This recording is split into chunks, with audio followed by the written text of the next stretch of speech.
दोस्तों, भारत का लोकतंत्र क्या सच में सुरक्षित है? आज राहुल गांधी ने प्रेस कॉन्फ्रेंस में एक ऐसा आरोप लगाया जिसने पूरे देश की रियासत को हिला के रख दिया। उन्होंने कहा, असल में ये वोट चोरी साजिश है। राहुल ने दिखाए हजारों फर्जी वोटर्स, डुप्लीकेट नाम और वो सबूत जिनसे हमारी डेमोक्रेसी पर खतरा साबित हुआ। आइए जानते हैं इलेक्शन कमीशन और बीजेपी ने डेमोक्रेसी को कैसे ख़त्म करने की कोशिश की या तो ख़त्म कर दिया है। तो नमस्कार साथियों, वही Norway, United kingdom, Australia, Italy, Ireland ऐसे बहुत से देशों में ईवीएम का टेस्ट करने के बाद उसे बैन कर दिया गया। ईवीएम के कारण हमारे भारत में महाराष्ट्र में विधानसभा का चुनाव महादेवापुरा के कांग्रेस बीजेपी की टक्कर होती है। इसी टक्कर के बीच में बीजेपी कैंडिडेट्स 1 लाख वोटों के मार्जिन से जीतता है। लेकिन 7 अगस्त को विपक्ष के नेता राहुल गांधी एक प्रेस कॉन्फ्रेंस में बताते हैं कि इलेक्शन कमीशन साथ दे रहा है वोट चोरी में बीजेपी का, और इसका एविडेंस भी देते हैं। जब मैंने इसको वेरीफाई किया तो मुझे पता चला कि एक बंदा 3-3 बूथों पर जाकर वोट डाल रहा है। पता नहीं है भाई क्या चल रहा है, डेमोक्रेसी की हत्या हो रही है। यहाँ वोट चोरी 5 तरीकों से होती है। पहला, डुप्लीकेट मतदाता, मतलब एक व्यक्ति होगा वो 6-7 बार वोट डालेगा। जैसे डुप्लीकेट वोटर मतलब एक व्यक्ति 3, 4, 5, 6 बार वोट कर रहा है या उसका नाम 5-6 बार आ रहा है। ये देखिए गुरकीरत सिंह डांग, इनका नाम बूथ नंबर 116, 124। विशाल सिंह, जिन्होंने 2 बार कर्नाटका में वोट दिया, यूपी के वाराणसी में। अफसोस की बात तो यह है, ये कुल वोट 11,965 वोट ऐसे निकले। Third, bulk voters in single address. इसमें invalid addresses, fake invalid address मतलब या तो पता है ही नहीं या फिर फेक है, या फिर address 0, house number 0, street number 0 दिखाइए। हाउस नंबर 0 देखिए, गजब कर दिया, जिसमें हाउस नंबर 35 में 80 लगभग वोटर होते हैं। वो किसी रेड्डी का हाउस होता है जिसका सीधा संबंध बीजेपी से होता है। लोगों ने सबको हैरान कर दिया। 5th एंड 4th में क्या करते हैं, invalid photo, misuse form of 6। Single address, single bedroom का घर है, 80 वोटर रह रहे हैं उसमें, अलग अलग नाम, अलग अलग परिवार, और जब हम वहां जाते हैं हमें बताया जाता है यहाँ पे 80। इसमें क्या होता है, फॉर्म 6 यूज होता है। जो नए वोटर्स होते हैं जिनकी एज होती है 18, 22, 23, उनके लिए किया जाता है। पर इलेक्शन कमीशन क्या करता है भाई, उल्टा करता है, डेमोक्रेसी की यहाँ पर हत्या करता है। और 95 की एज जो लेडीज होती है उनको ये फॉर्म 6 का यूज करवाने के लिए कहता है, या भाई कहता नहीं है, वो खुद कर देता है।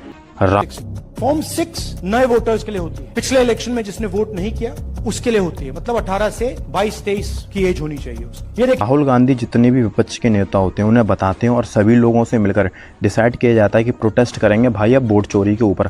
पर होता क्या है, एसएससी के बच्चों की तरह उन पर लाठी चार्ज करवाई जाती है और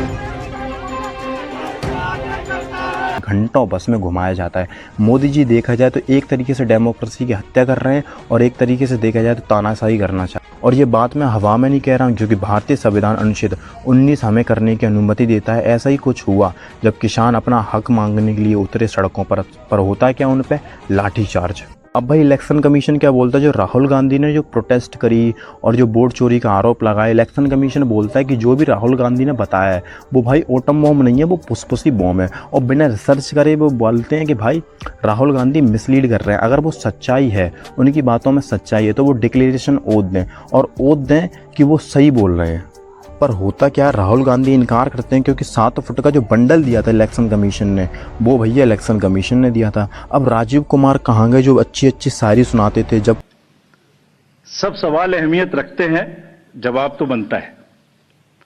सब सवाल अहमियत रखते हैं, जवाब तो बनता है। आदतन कलम बंद जवाब देते रहे, आज रूबरू भी बनता है। क्या पता कल हम। कोई विपक्ष का नेता उन पर आरोप लगाता था कि भाई आप वोट चोरी करवा रहे हैं। सेकंड एलिगेशन राहुल गांधी ये लगाते हैं, वो कहते कि मेरे भाई 5 सवाल हैं और पूरे देश के सवाल हैं। पूरा देश जवाब चाहता है कि फर्स्ट, विपक्ष का डिजिटल वोटर लिस्ट क्यों नहीं मिली? क्योंकि राहुल गांधी का कहना है कि अगर मुझे वोटर लिस्ट मिल जाए तो मैं ऐसी बहुत सी सीटें निकाल दूंगा जहां पर वोट चोरी की धांधली हुई है, और मैं ये साबित कर दूंगा कि नरेंद्र मोदी हैं वो वोट चोरी करके पीएम बने हैं।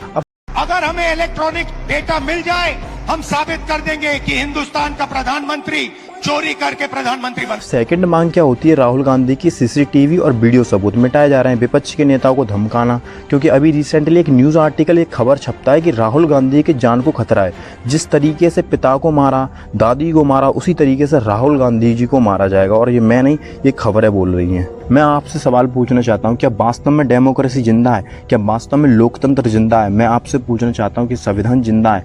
मैंने भगत सिंह के बारे में पढ़ा था कि उन्होंने देश के लिए जान दी। क्या वास्तव में हमने उनके बलिदान को निष्पक्ष बनाया? अगर आपके पास पैसा नहीं है तो आप में हिम्मत नहीं है कि आपको न्याय मिल जाएगा, क्योंकि सिस्टम पूरा सड़ गया है इन लोगों के चंदे धंधे के मॉडल की वजह से। बट डेमोक्रेसी की हत्या करो। अब लौट के आते हैं हम हाल ही के मुद्दे पर। बीजेपी के नेता एक एक्स पर ट्वीट करके लिखते हैं, जो राहुल गांधी ने जो आरोप लगाए हैं वो पार्टी या चुनाव आयोग पर नहीं है, बल्कि 1 लाख हिंदू पर है। मतलब कुछ कॉमन सेंस या मर चुका है, बस हिंदू हिंदू फैलाते रहो। मेरा मानना है कि जब देश सुरक्षित रहेगा, देश के लोग सुरक्षित रहेंगे, तो धर्म सुरक्षित रहेगा। तुम लोग हिंदू धर्म को तोड़ने मरोड़ने में लगे हो, बट तुम्हें इतना पता नहीं है कि हमारा देश पीछे जा रहा है। तुम्हारे बच्चे तो पढ़ेंगे विदेश कॉलेज में, तुम गरीब के बच्चों को भड़काते हो धर्मों के नाम पर।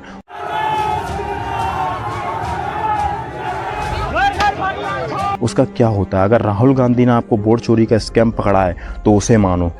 1 घंटे की प्रेस कॉन्फ्रेंस के करने के बाद अनुराग सिंह ठाकुर आरोप लगाते हैं राहुल गांधी संविधान पर आक्रमण कर रहे हैं, राहुल गांधी 90 पर हारते हैं। और ये अकेले नहीं, ऐसे बहुत से नेता हैं बीजेपी में जो बोलते हैं, जिसकी वजह से उन्हें दिक्कत हो रही है। बताते हैं राहुल जी धूल आपके चेहरे पर थी, पर आप आईना साफ करते रहे। जो आप एजेंडा फैला रहे हैं जो वोट चोरी के मामले में, वो बिल्कुल झूठा है, क्योंकि आप बिहार का चुनाव हारने वाले हैं। मैंने कॉमन चीज़ ये देखी, अनुराग ठाकुर मात्र 1 घंटे में बहुत से फर्जी वोटरों को पकड़ लेते हैं। कैसे पता नहीं। सवाल मेरा बस इतना है बीजेपी और इलेक्शन कमीशन से, ये डाटा आपको इलेक्ट्रॉनिक तो मिला नहीं होगा, क्योंकि राहुल गांधी ने तो 6 महीने लगा दिया आपकी वोट चोरी और वोट फ्रॉड पकड़ने में। अफसोस की बात तो यह है कि जब इलेक्शन कमीशन ने प्रेस कॉन्फ्रेंस करी तो पता नहीं क्या बोल रहे हैं। कोई भी चीज़ का आप थोड़ा सा भी कॉमन सेंस नहीं निकाल पाओगे। इलेक्शन कमीशन से जब ये पूछा गया कि आपने राहुल गांधी को सीसीटीवी फुटेज क्यों नहीं दिए, तो पता नहीं क्या बकने लगे। ये सब क्या देखना पड़ रहा है? अच्छा है मैं अंधा हूँ। राहुल गांधी एक शौकीन सी बात बोलते हैं कि 2023 में पारित कानून ने चुनाव आयोग को कानूनी जवाबदेही से बाहर कर दिया। मतलब ये है कि कोई भी इलेक्शन कमीशन के खिलाफ अदालत नहीं जा सकता, और बोलते हैं ये ढाल भाजपा को बचाने के लिए है। मेरा मानना है कि जब एक आम आदमी कानून का जवाबदेह बन सकता है तो आप क्यों नहीं। जब बिहार में 65 लाख वोटों को काटा गया तो महाराष्ट्र में 1 करोड़ वोटरों को जोड़ा गया।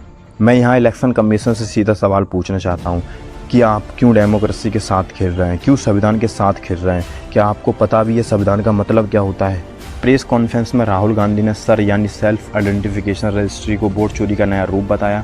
उन्होंने कहा कि इस सिस्टम के जरिए फर्जी वोटरों को ऐड किया जाता है और जो असली वोटर होते हैं वो उन्हें इलेक्शन से बाहर किया जाता है। आप जानकर हैरान हो जाओगे, ये चंदे धंधे का मॉडल अकेले बिहार या महाराष्ट्र तक सीमित नहीं है। राहुल गांधी का दावा है कि देश भर में ऐसी हेरा फेरी कई अनुराग ठाकुर के पलटवार पर बोलते हैं। जब आप हमसे हलफनामा मांगते हैं तो क्या जनता को आपसे हलफनामा नहीं मांगना चाहिए? वाह क्या सीन है। जानने वाली बात यह है, इस प्रेस कॉन्फ्रेंस और यात्रा ने एक नई बहस छेड़ दी है। क्या सचमुच दोस्तों वोट चोरी हो रही है या एक विपक्ष का एजेंडा है? भारत का लोकतंत्र हमेशा से दुनिया के लिए मिसाल रहा है, लेकिन इन आरोपों से उस पर गहरी छाया पड़ गई है। मेरा सवाल साफ है, क्या चुनाव आयोग जवाब देगा? क्या मतदाता का अधिकार सुरक्षित रहेगा या डेमोक्रेसी की हत्या होगी? मेरी नज़र में लोकतंत्र केवल वोट डालने की प्रक्रिया नहीं है, बल्कि उस भरोसे का नाम है। क्या हम सिर्फ मतदाता रहेंगे या अपने वोट का असली पहरेदार बनेंगे? मैं तो अपने वोट का पहरेदार हूँ, आप भी अपने वोट के पहरेदार बनोगे। अगर आपको एसएससी स्कैम के बारे में जानना है तो ये मेरी वीडियो देख सकते हैं। इसमें मैंने एक्सप्लेन किया है कि कैसे हमारे भारत देश में डिक्टेटर आती जा रही है। तो धन्यवाद साथियों। इनकलाब जिंदाबाद।